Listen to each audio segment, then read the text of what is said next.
dan bertanggung jawab terhadap pengaruh media massa. Mari kita awali kegiatan kita pada hari ini dengan doa. Saya mengajak teman-teman untuk berdiri.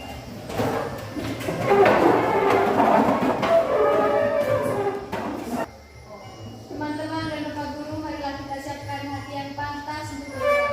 Dalam nama Bapa, dalam Bapa dan Putra dan Roh Kudus. Amin. Ya Allah, puji dan syukur kami haturkan kepadamu. Begitu banyak pilihan dalam hidup ini, ada yang dapat menjauhkan kami daripadamu, tetapi ada juga pilihan yang membuat kami semakin dekat kepadamu.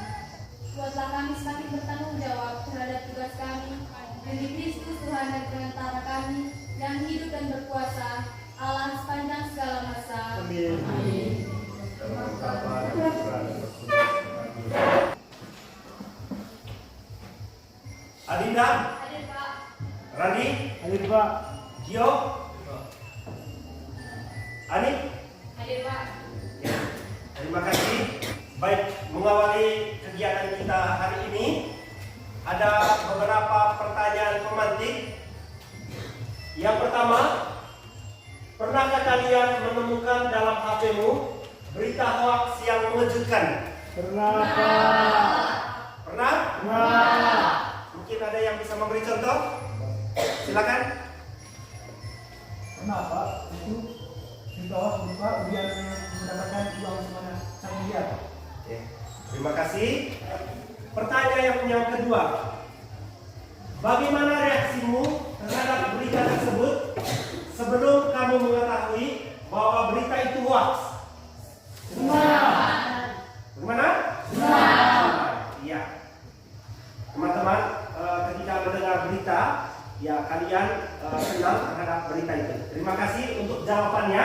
Baik, kita lanjut. Adapun capaian pembelajaran yang kita pelajari pada kesempatan ini, yaitu peserta didik mampu memahami dirinya sebagai pribadi yang unik, setara antara laki-laki dan perempuan, serta memiliki kesetaraan sebagai citra Allah, memiliki suara hati sehingga mampu bersikap kritis dan bertanggung jawab terhadap pengaruh media massa, ideologi, dan gaya hidup yang berkembang saat ini. Adapun tujuan pembelajarannya, yaitu peserta didik mampu memahami ajaran Katolik tentang sikap kritis dan bertanggung jawab terhadap pengaruh media massa, dan mampu bersyukur kepada Allah atas kemampuan bersikap kritis terhadap perkembangan media massa.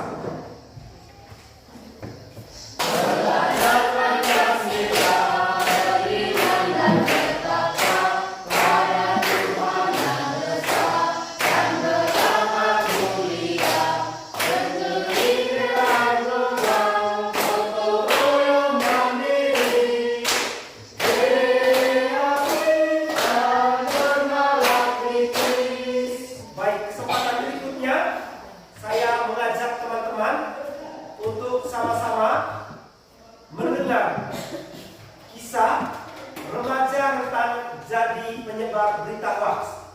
Saya minta satu orang untuk membacakan cerita ini.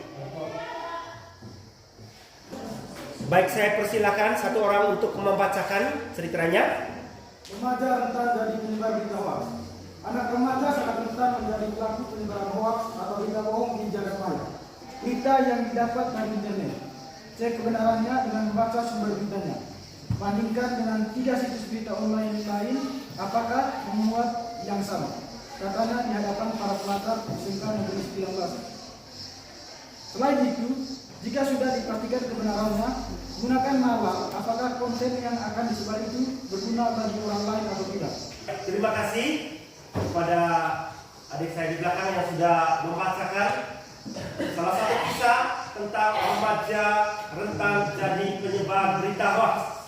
Baik, untuk mendalami cerita ini, berikut ini ada beberapa pertanyaan untuk teman-teman menjawab. Pertama, menurut kalian, mengapa kaum remaja mudah menyebarkan hoax? Ada? Silakan. Karena para remaja memiliki rasa penasaran lebih tinggi. Ya, terima kasih. Kita tepuk tangan dulu untuk Ani.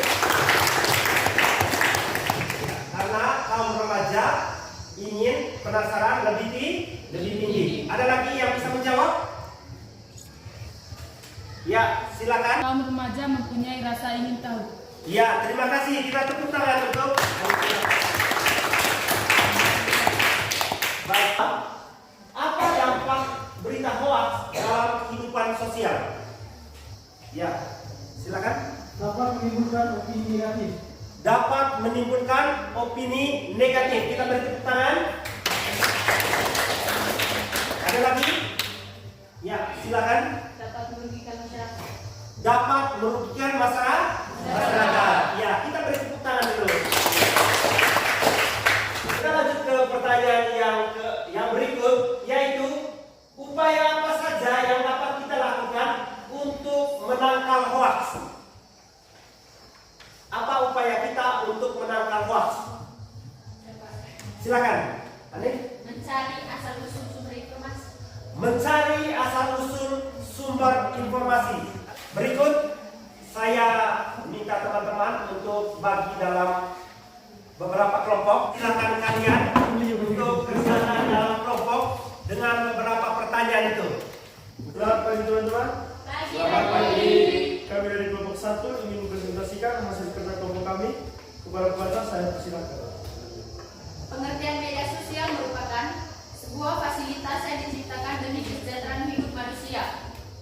Dampak negatif dari media sosial: yang pertama, membuat orang menjadi susah bersosialisasi dengan dunia sekitarnya. Yang kedua, media sosial dapat membuat anak-anak dan remaja menjadi lalai dan juga tidak bisa membagi waktu karena terlalu asik dengan dunia maya. Adapun dampak positif, yang pertama, dapat memberikan informasi dengan cepat sekaligus dipakai untuk menyimpan informasi. Yang kedua, dapat dipakai untuk membangun sikap peduli antara satu dengan yang lain. Yang ketiga, dapat membangun relasi dengan lebih mudah. Sekian hasil presentasi dari kerja kelompok kami. Kami persilakan kepada Dr. Hero. Baik, terima kasih kepada kelompok ini yang telah mempresentasikan hasil diskusinya. Kita beri tepuk tangan. Boom, mantap.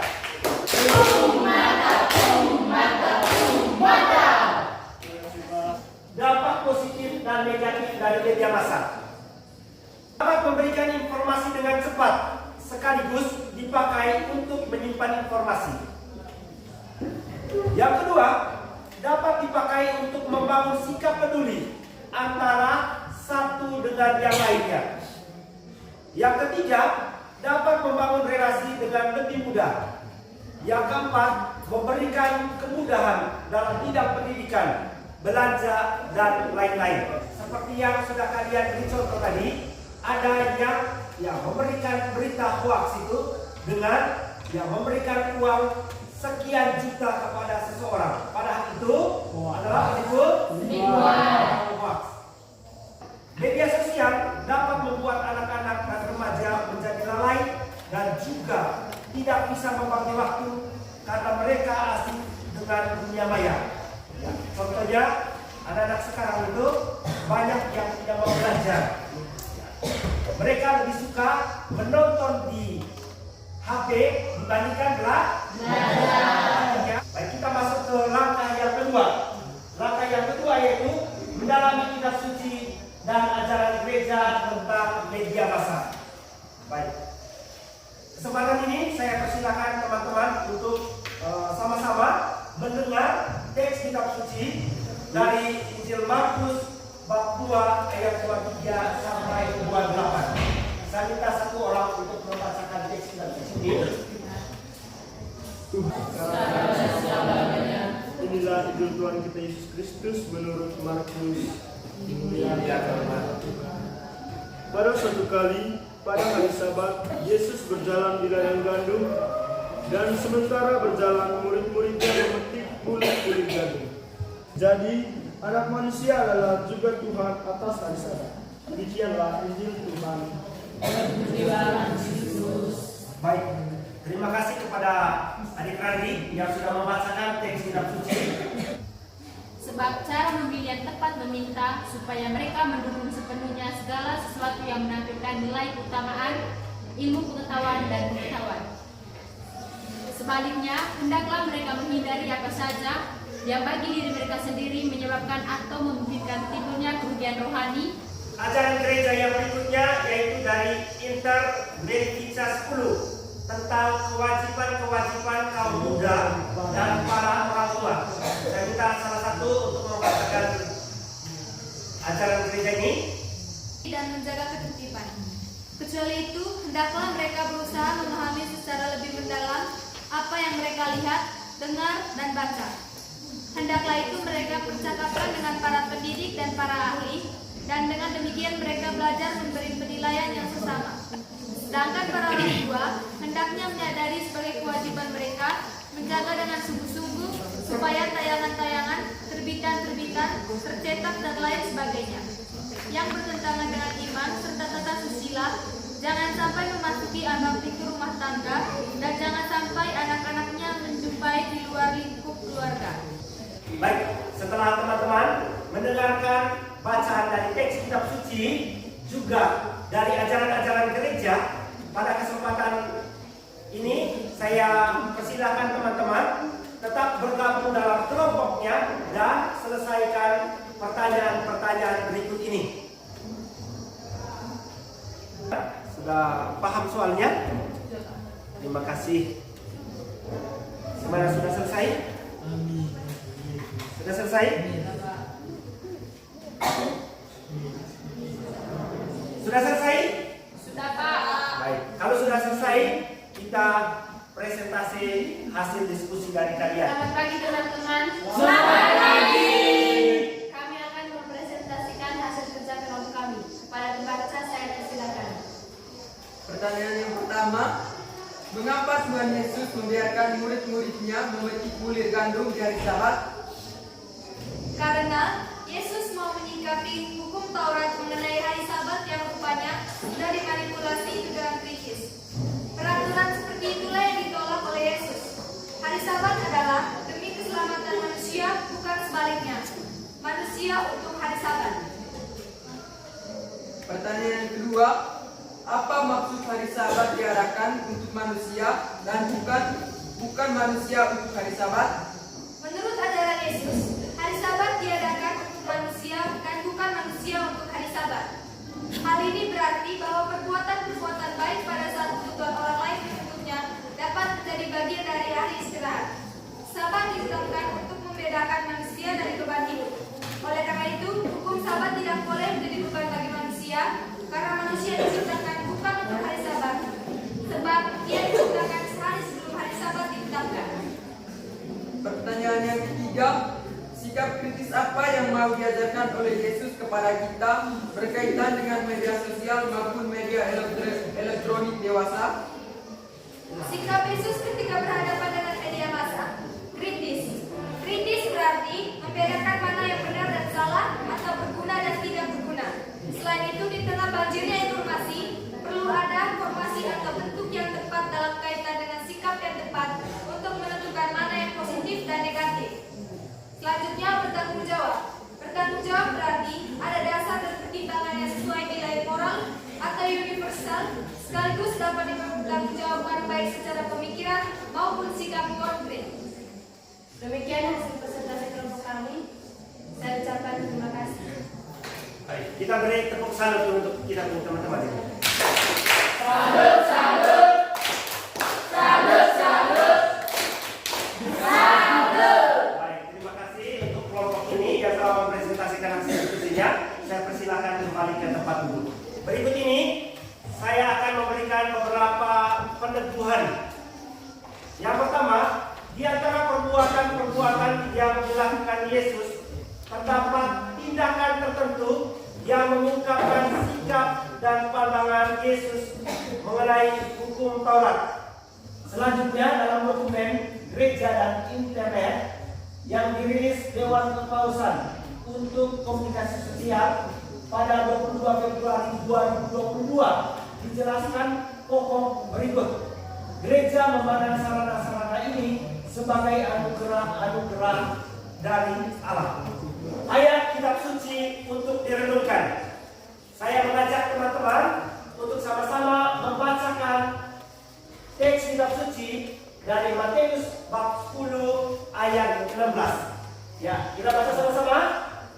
Dalam menghadapi pengaruh media sosial dan media elektronik, hendaklah kamu cerdik seperti ular dan lurus seperti merpati. Terima kasih.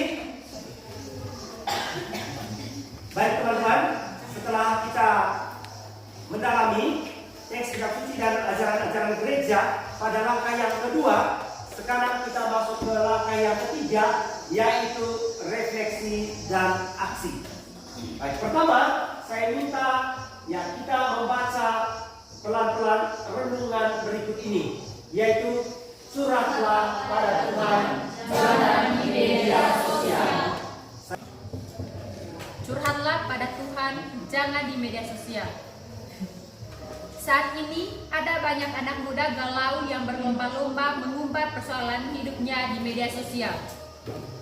Mereka seperti haus perhatian dari orang lain, padahal mereka tidak saling kenal. Jika tak seorang pun mempedulikan status yang dibagikan di media sosial, terkadang mereka akan semakin frustasi. Apakah kamu juga sering curhat di media sosial? Tidak ada gunanya curhat di media sosial. Curhatlah kepada keluarga, sahabat, atau kakak rohani kita, sebab merekalah yang akan selalu mendukung kita dalam doa.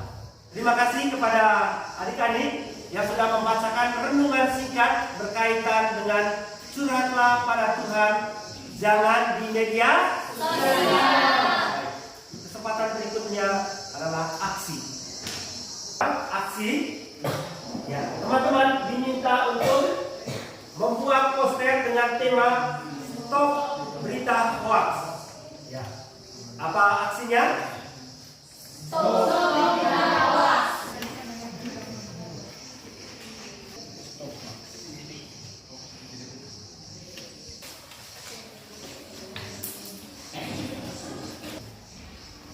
Baik, terima kasih. Kita masuk ke langkah yang berikut, yaitu kesimpulan.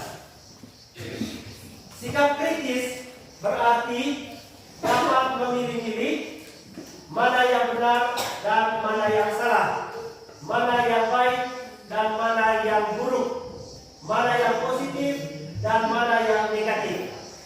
Jadi kita dituntut untuk bersikap kritis atas segala tawaran yang ada dan informasi yang kita peroleh. Dengan demikian, kita akan menempatkan media massa pada tempat yang semestinya bagi perkembangan diri kita. Apakah materi yang saya bawakan hari ini sudah paham? Sudah paham? Kesempatan ini saya akan memberikan beberapa pertanyaan untuk kalian jawab. Hari ini saya mau melihat apakah kalian betul-betul sudah paham materi yang saya berikan pada hari ini.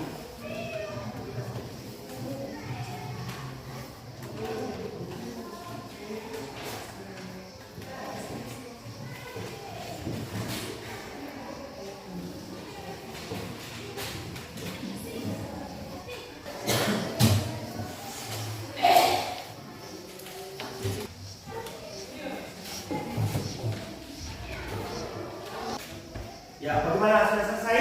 Sudah. Kalau sudah selesai, silakan kumpul sekarang.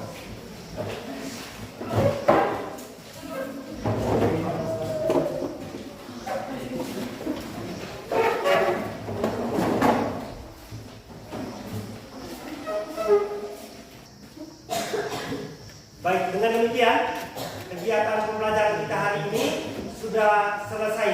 Saya menyampaikan terima kasih kepada adik-adik yang sudah bersedia mendengarkan materi saya hari ini. Mudah-mudahan apa yang kita bicarakan pada kesempatan ini dapat berguna bagi keberlangsungan hidup kalian di hari-hari yang akan datang. Juga saya menyampaikan mohon maaf mungkin ada hal yang kurang berkenan. Sekali lagi saya menyampaikan mohon maaf. Baik, kita tutup kegiatan kita pada hari ini dengan doa. Saya minta semua untuk berdiri.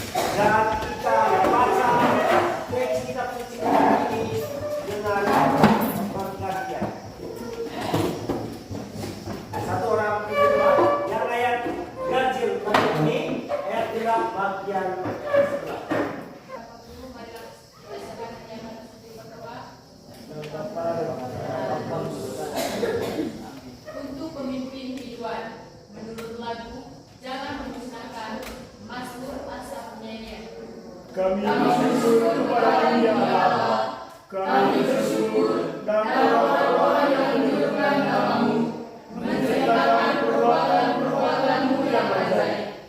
Apabila aku menetapkan waktunya, aku sendiri akan mengakhiri dengan kebenaran. Seperti pada mula, sekarang, dan selalu selamanya. Amin. Dalam nama Bapa, Amin. Amin.